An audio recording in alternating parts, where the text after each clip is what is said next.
there are lots and lots of deer here. Oh, that's a dead deer. Sad. Oh dear. Oh dear, oh dear. Hello everybody, welcome back to another episode in the series, The Rundown.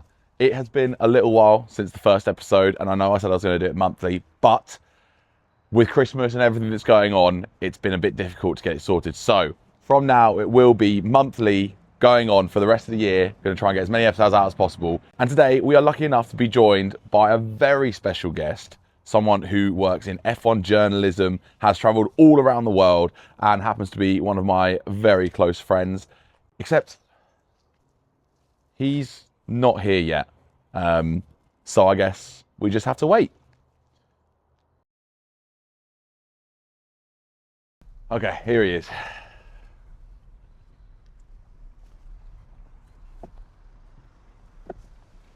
Hey mate. Oh, fancy seeing you here. Welcome. Good to see you. Good, thank you. Yes, good, thank you. Right, park up, we'll get going. Okay, cool. Let's go. But you didn't nice. fancy wearing one of your running coats?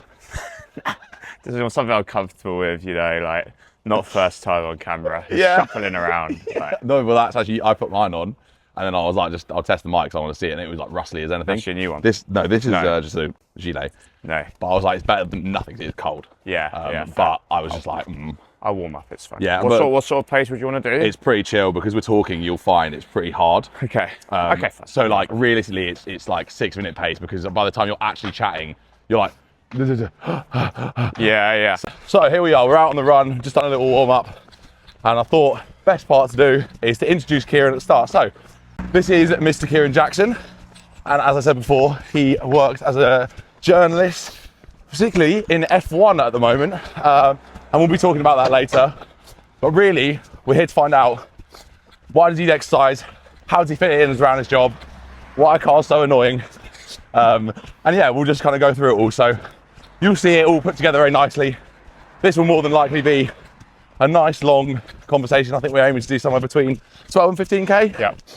So we'll see how we go, just around the local area where some of the other local adults might frequent.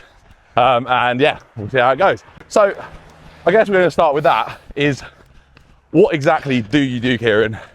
So job-wise, yeah, I'm a sports journalist and I now work for The Independent.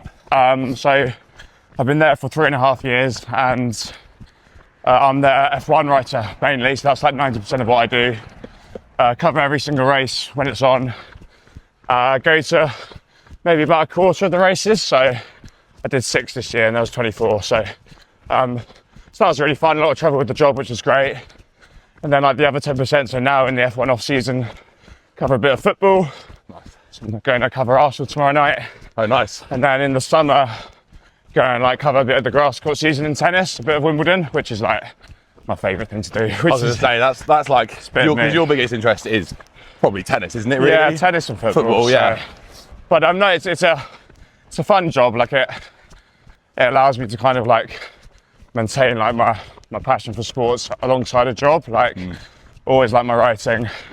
You can be quite creative with it as well. Like it's not just writing, to be fair, nowadays. It's also doing a lot of video as well. So Oh, as in like on camera or like you're videoing stuff? more on camera, to be fair. Oh, like, really? Can't really like say in the F1 Okay. in the F1 world, not really Yeah. allowed to video a lot of stuff just like copyright reasons. Yeah, but of course. like doing pieces to camera, just like Yeah. show Like show the reader or the viewer that you're like actually for at average the James event. 96. Well, for sure. Yeah, exactly. For sure. Yeah, this is my bread and butter. It's just so not. But yeah, Yeah.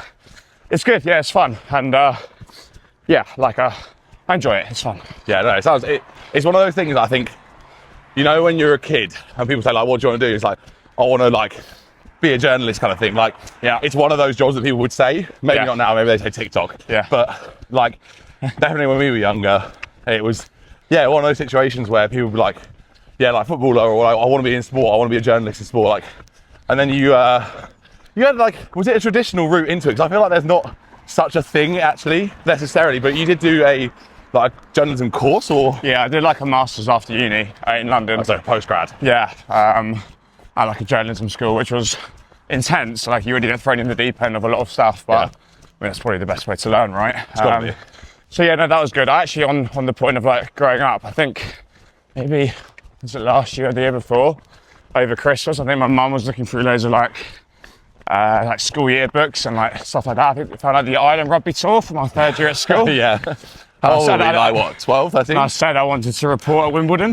Really? That's the thing I wanted to do when I grew up, which is mental. That's unreal. That's sick. My hands are so cold. Jesus. Cold.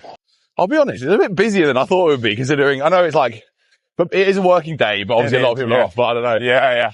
You must get like a lot of holiday a year, but obviously like you'll work somewhat on social hours, right? Yeah, no, for sure. So, I mean, essentially when there's an F1 race I work, and that weekend, and when there isn't I don't. So, but that depends on, like, I've got to cater to that time zone as well. So there's like, oh yeah, of course. I'm not sure, maybe like 8 non-European races. So like the Americas are like really late in the evening. Yeah. And then anything in Asia is like really early starts. So yeah. So it's, you know, yeah, I mean, I can't really moan about it, and also like it's like really, it's like very doable remotely. Yes. Like just kind of like go via official F1 sites and Sky's coverage, and it's really well done. So yeah. It's all quite doable.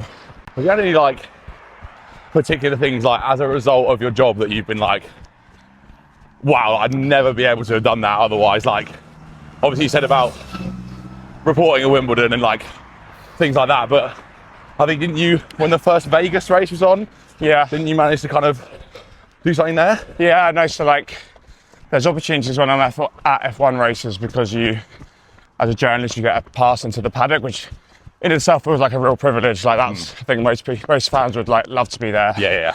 Via that, you get the opportunity to run the track, which is like probably one of, if not the coolest thing I get to do. Like, so more, I think every single track I've been to, I've done a track run, which is more or less 5 to 6K. So it's like a really, really doable distance. And then, like I've run the Vegas track, but it was a street circuit, there were moving vans and everything after the race, and it was a bit ludicrous. But like, as Vegas always would be. Yeah, but really cool. I mean, just like running down the strip, you'd never usually be able to do that, right? So yeah, exactly. It was, that's one of the coolest things I get to do.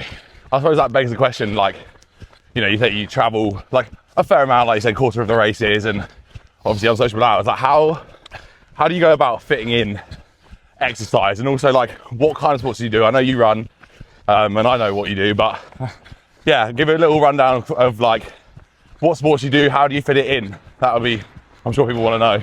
Yeah, like it can be tricky, but kind of look at it that because I work weekends, I sometimes get weekdays off, and like weekdays in the day when most people are working, it's kind of like empty time and kind of a perfect opportunity to do a run. Yeah. So to kind of look at it that way around as well, but it can be difficult. I play football, 11-a-side football still, on Saturdays.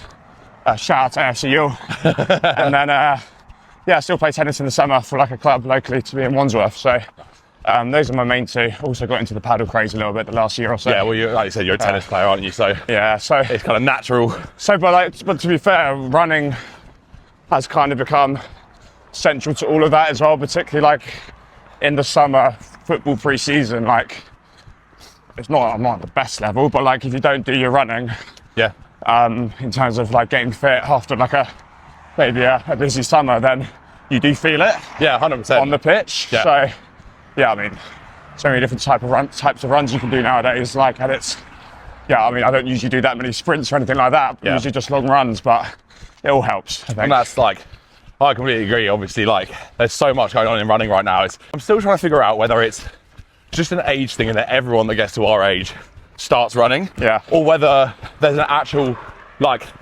rise in the number of people running. I think it's the latter, and there's a little bit of the former, but like generally, I think more people are going like running recreationally, running marathons, running events.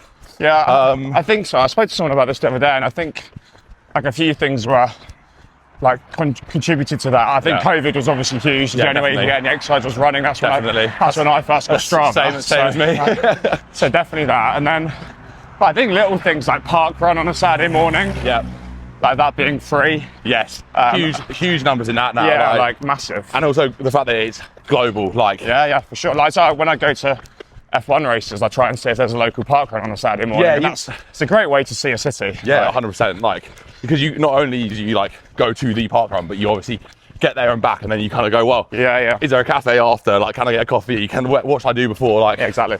yeah, it's an interesting thing. I think it's made a massive difference. I mean, I saw something that was parkrun are working with like local GPs and the NHS to essentially provide parkrun as a bit of like a health solution. So if they've got like, you know, mental health issues or anything, it's prescribed as like a solution, which is, as you know, as I would love to continue to say, it's definitely, you know, beneficial for your mental health. But it's a case of like feeling comfortable to do it. Yeah, for sure. And I think there's something about organised runs which like just make people want to get up and do it, because like it's like they're really wholesome events. Like 100%, yeah. Community spirit. Yeah. People of different ages.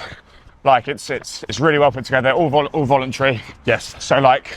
Yeah, that's amazing, isn't it? Yeah, Like, it is. Yeah. We did.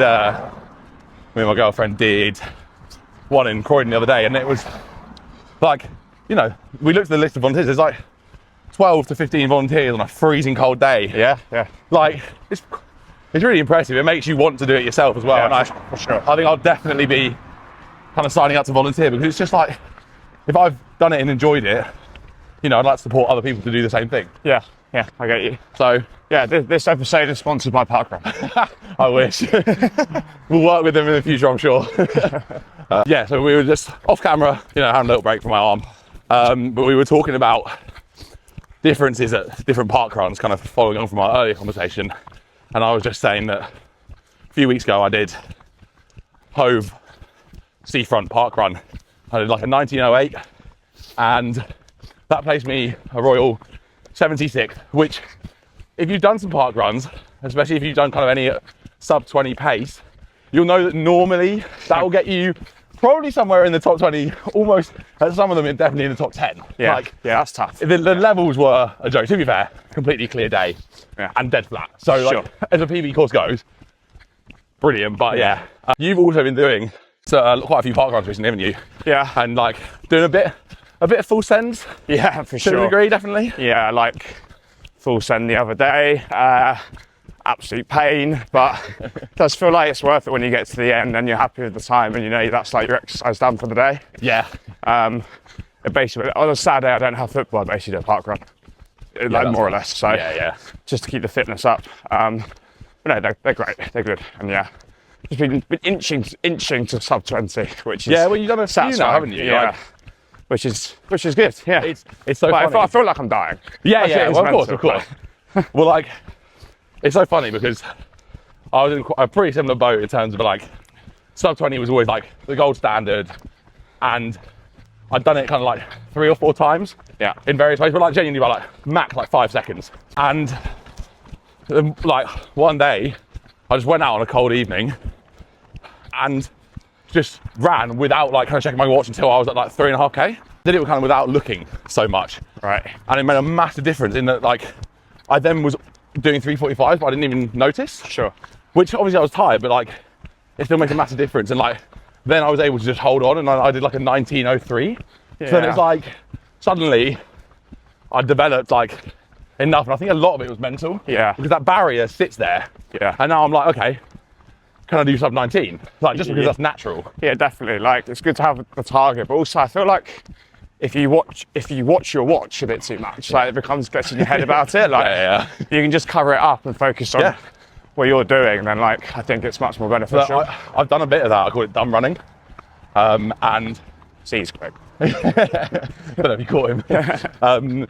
But yeah, I call it dumb running, and it's basically the idea that you cover your watch, you don't look at it, you just have your stats afterwards. Yeah, that's not bad. That makes a big difference. Like, I found it helps anyway. Like, don't get me wrong, everyone loves stats. Like, there's a reason Strava does so well, and like everyone cares about marathon times. But if you can get away from that, I think it's really important, because it can actually like take your focus away from why you run. Yeah. Or at least why some people run. Some people genuinely do just do it for that kind of like race aspect and like, you know, pushing themselves. But for me, obviously we'll get on to kind of your thoughts on it, but for me, I find it really does just like makes a massive difference to my mental health, and that's what I do it for. Like, we spoke a bit about it at the pub the other night, but it was just about kind of having a goal to work towards, to motivate yourself. But is that something you find? Yeah, like I think I watched the last one with Joe, and like you both said how you find it better if you don't have like a clear goal and you're like going like hammer and tong for that. But like I'd say I'm not quite the opposite, but like I need like some kind of goal to drive me to go out for a run, like particularly in winter.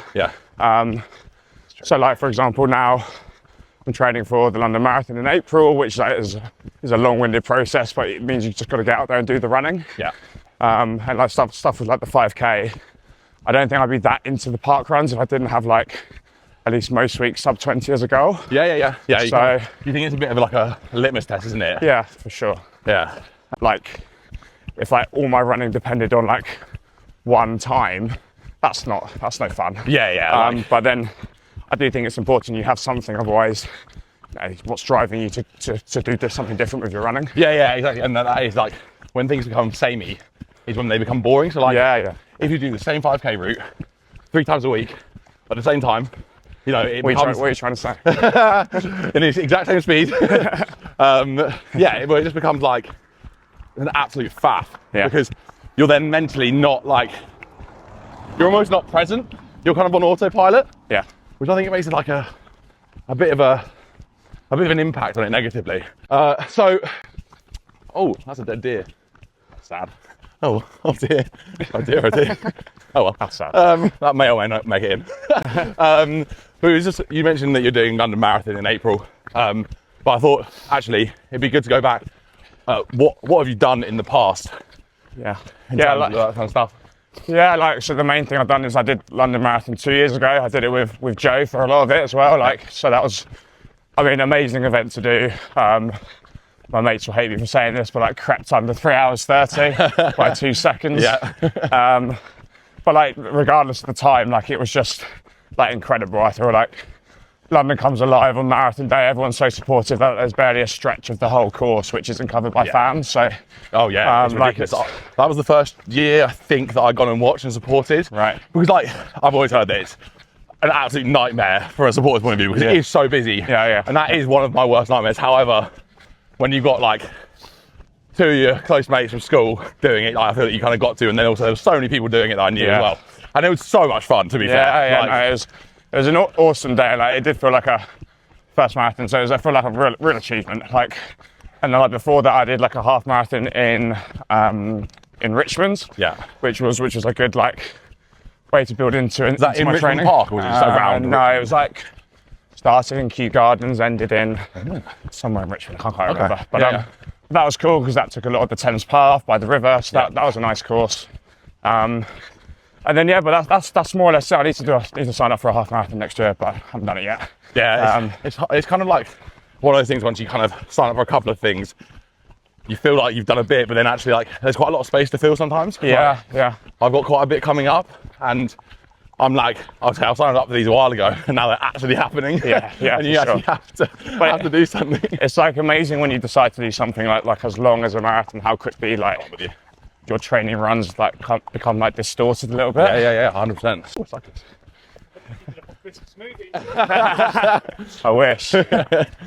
I was just saying how like when you start training for something as long as a marathon, like 5-10Ks feel very easy, and then even a half feels like not too difficult. It's normalised, isn't it? It's so strange though, because like then I would say after the marathon I stopped running for 2-3 weeks and I'd lost nearly all of it fitness wise. Like, although I think that you kind of like mentally unprep yourself. And then you're like, but like if you're gearing yourself up for something, it's can be a big advantage. For sure. So I think that's why like getting a spot on it firstly is like really coveted. So like really great to do it again, but then also set yourself up quite well for the new year with the timing of it. It's late April. They do it on purpose, I'm sure. No, definitely. So that's why I'm doing things like today. Well, exactly. This is it. This has prompted it, and it's a great time of year to do it because, especially this year, it's kind of worked out where you've got a weekend in between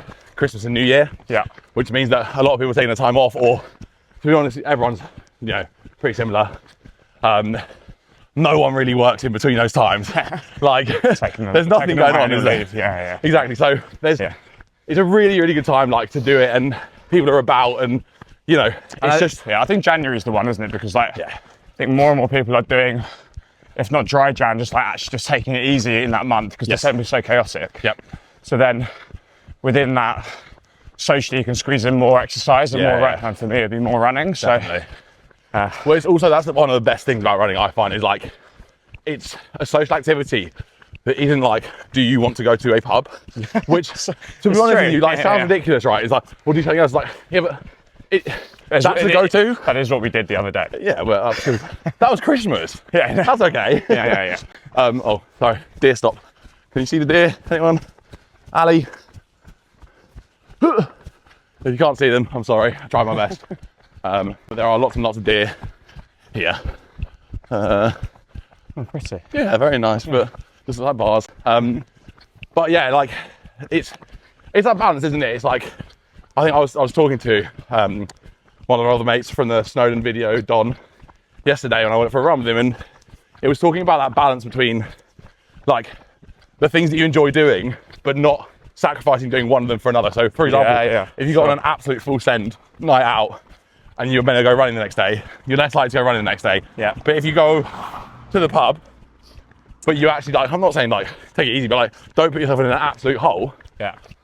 And then the next day you go run as well. Yeah. You get the benefits of both. Yeah, definitely. So it's like that balance is really important, and like actually it makes a massive difference to your consistency, because once you like kind of start breaking things once or twice, you can quite quickly fall out of habits, and that's where things then become a struggle, because you have to retrain yourself to do that. And that's completely agree. Like, you never know where like that sort of like big night out could lead to, in terms of if you're on a training program and you miss one run, but then you feel a bit ill, and then you can't really do the full run the next day. And if your recovery's bad and you're like trying to do like up your mileage, for example, you're more likely to get injured. And then if you get injured, you're absolutely stuffed, because you genuinely can't do anything at that point. Like, that's the big thing, is like staying injury free is the most important thing. What do they say about, what is it? The best kind of ability is availability. Yeah, absolutely. Well done for plucking that out. Yeah, I was thinking like the best kind of consistency is key, and I was like, what?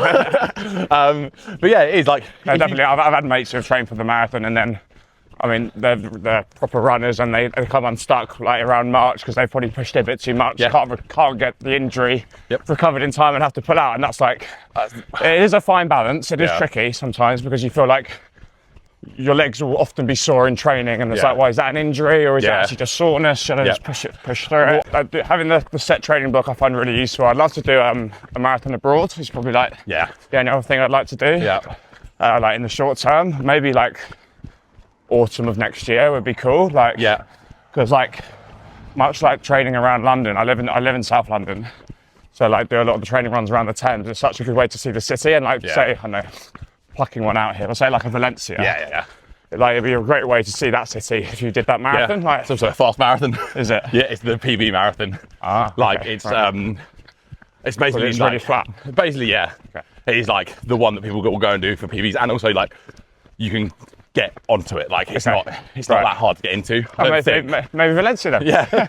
And the weather's good. Yeah, well, like, as opposed to you guys, or you particularly, really doing like triathlons in the past, so that feels like really far away from me. Oh like, God, yeah. I don't do much cycling, and I really don't do much swimming. That's what everyone says until they get a bike, and then they're like, I've got 2 out of 3, I'll do the third. Okay, fair enough. We just ran past the pub, very nice pub, the Dolphin, but we haven't stopped for a pint.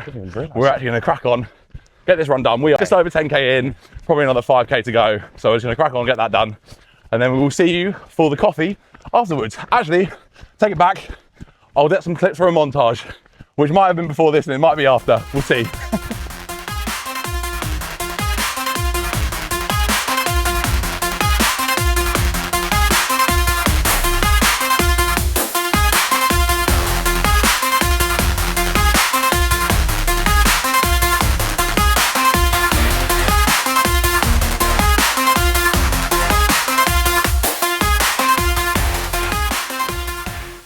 Testing, microphone, testing. To be fair, I chafed back of my legs. Oh, really? Yeah. It just depends. Like, sometimes on runs, it just does it to me a bit. That was a very good run. We're now sat down with our coffees. I have made a lovely Guatemalan coffee in the cafetiere. So shout out to Guatemalans. That's good stuff. It's not bad, is it? Yeah. But we're just in the end of the video now. I hope you enjoyed the montage, whatever that was. I honestly can't remember what I filmed. I think it was about 5 clips, so we'll see what that is. I'm sure I'll put some... Actually, here you go. This is a good feature. You get to choose the type of music that I make a montage to. So you can say a genre, and I will try my best to incorporate that as the montage. Anything you want. We'll obviously be going electronic, I think. Electronic, is that like, as in like... proper like deep. No. You can have the flexibility. Okay, all right. Okay. Yeah. I hope you enjoyed the electronic montage, and if you did, then let us know, and I'll remember to do something cool next time. Okay. But yeah, so we ran what 16k Yeah. in the end, which that's actually quite a long way, to be fair. I wasn't expecting to necessarily run that far today. Yeah. But Hour and a half, wasn't it? yeah, literally bang on an hour and a half. 5:38 pace, which considering we were talking to each other is pretty good, I'd say. Like, Yeah. I don't know what my heart rate was saying, but it was pretty comfy. I feel like we had a good time out. I don't usually run at that sort of pace, and like obviously true. I don't really talk. I don't really do at the moment that many runs with people, so I'm not really talking at the same time. It felt like by the end, like my legs could feel it a little bit. Like, yeah. All in all, it was a very good run. What is next? Like long-term goals, something that you'd love to do in sport or in running or anything like that at any time in your life in the future.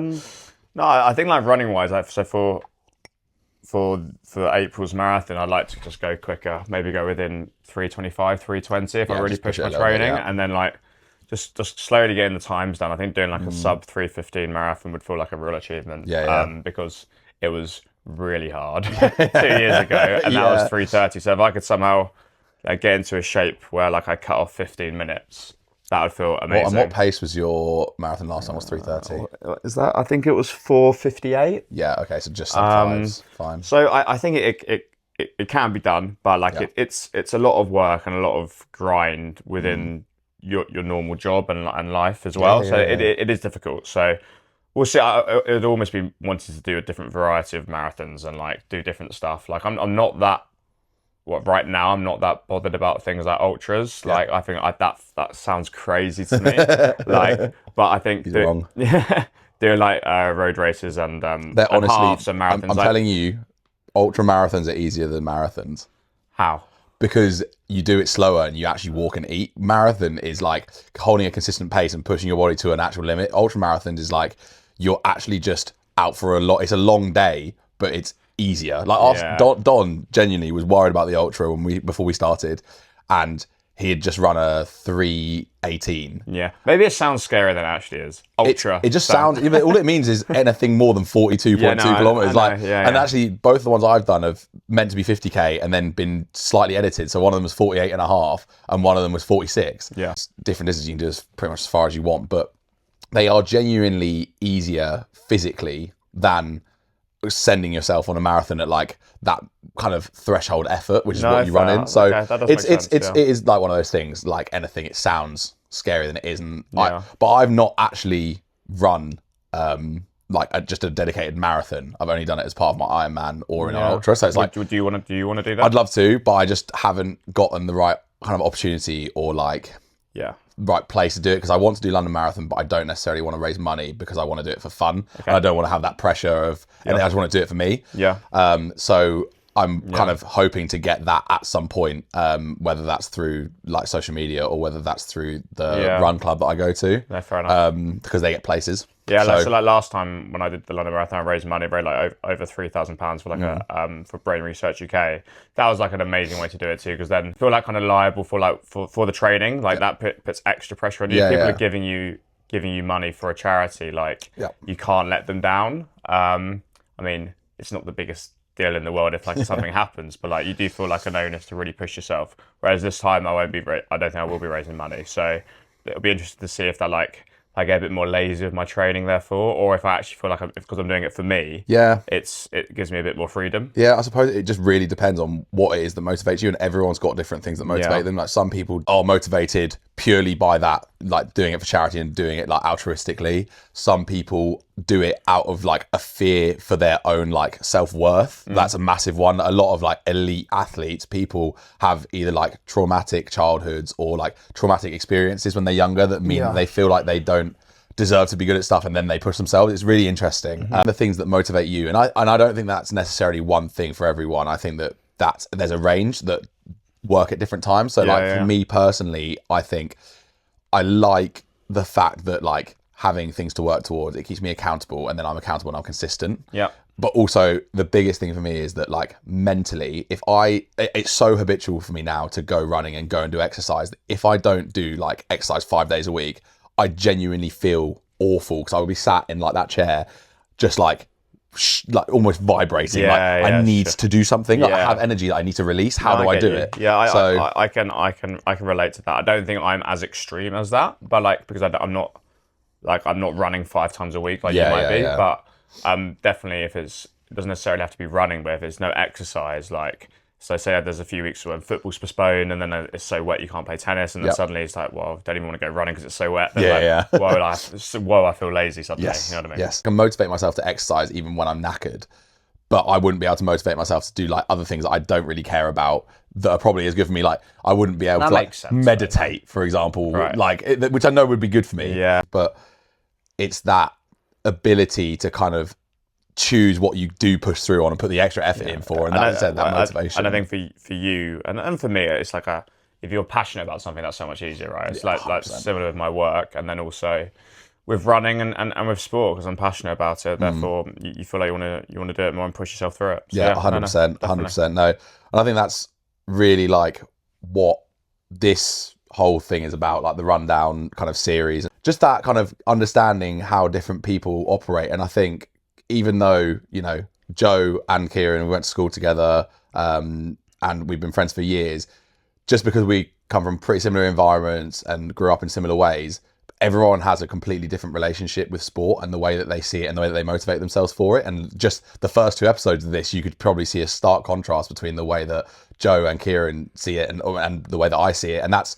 okay. There's no right or wrong way.